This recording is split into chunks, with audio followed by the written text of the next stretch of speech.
como seria possível estudar e aprender? Afinal de contas, surgiu por conta própria ou foi criado? Existe um design? Foi planejado? Nós sabemos e temos condição de trabalhar essa questão. De que maneira? Nós procuramos ver a ideia de uma informação que é especificada, e, no caso, uma informação que é padronizada, e também é o que nós chamamos de complexidade especificada, e uma outra que é o que nós chamamos de complexidade irredutível. Ou seja, se você tirar um negocinho, para de funcionar a coisa. Essa ideia, essas duas ideias são básicas para nós entendermos de uma forma bem específica a questão se algo realmente possui um design, um planejamento ou não. Então deixe-me dar um exemplo bem simples, que é bem interessante, para nós estudarmos essa complexidade especificada e essa complexidade irredutível. O exemplo que eu queria dar para vocês está relacionado com o motorzinho da salmonela. Você dá uma clicadinha ali e você vê esse motorzinho funcionando. Dá uma olhadinha. Esse motorzinho é extremamente pequeno. Ele é muito pequeno.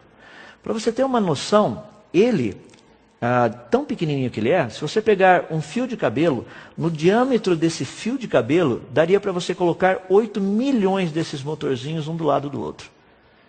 É praticamente o menor motor conhecido. Algo muito interessante que nós temos percebido a respeito desse motorzinho é que ele é formado por apenas 40 partes. É o que nós chamamos de proteínas. São 40 proteínas específicas. Algumas características interessantes a respeito desse motorzinho é que a quantidade de energia que ele usa para funcionar é um absurdo. É extremamente pequena. Ele é praticamente quase que movido a prótons. Um outro negócio muito interessante que nós descobrimos a respeito dele é a velocidade que esse negocinho gira. Aí é algo espetacular. Por quê?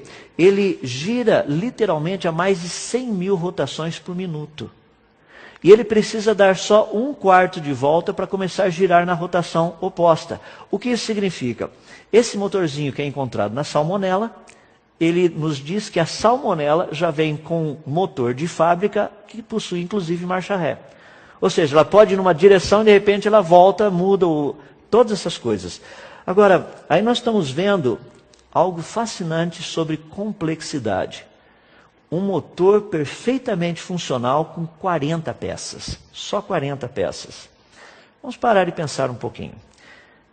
Existe uma ordem de montagem desse motor dentro da salmonela? A resposta é sim.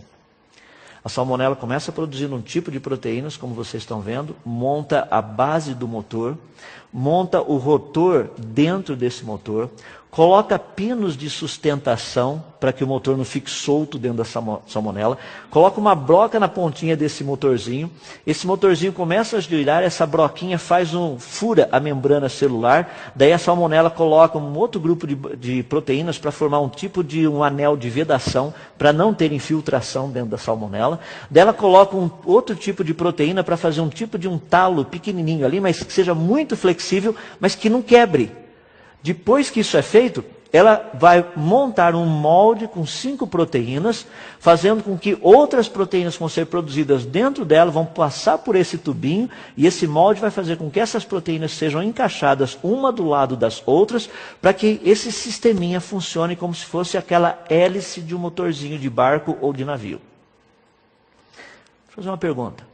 Qual parte do motor surgiu primeiro?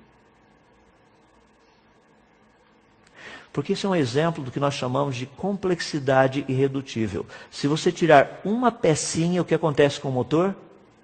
Ele para de funcionar.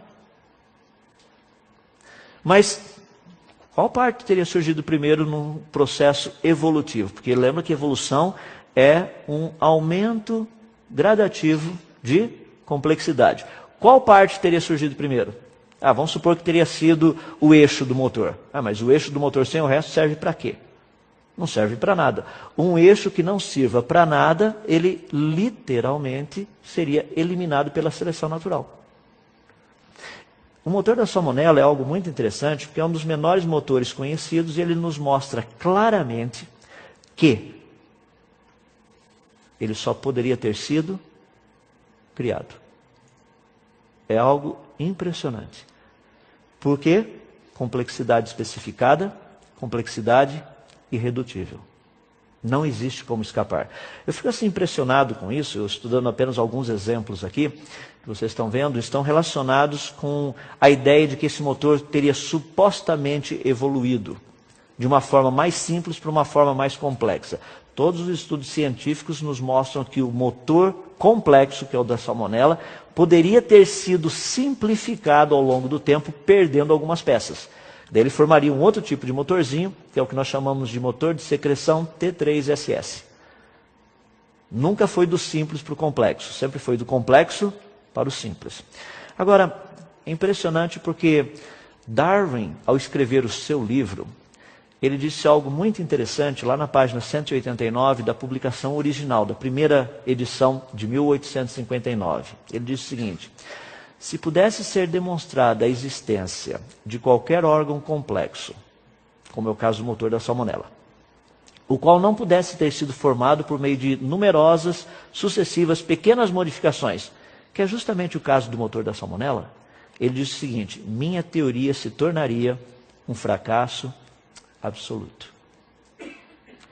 É muito interessante porque, quando eu mencionei para vocês agora de pouco,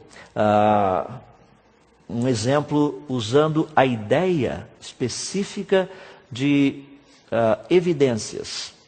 Quantas evidências você precisa ter para poder fazer uma boa teoria? Uma quantidade muito grande delas. Daí a pergunta que eu faço é: quantas evidências você precisa ter para derrubar uma teoria? Apenas uma.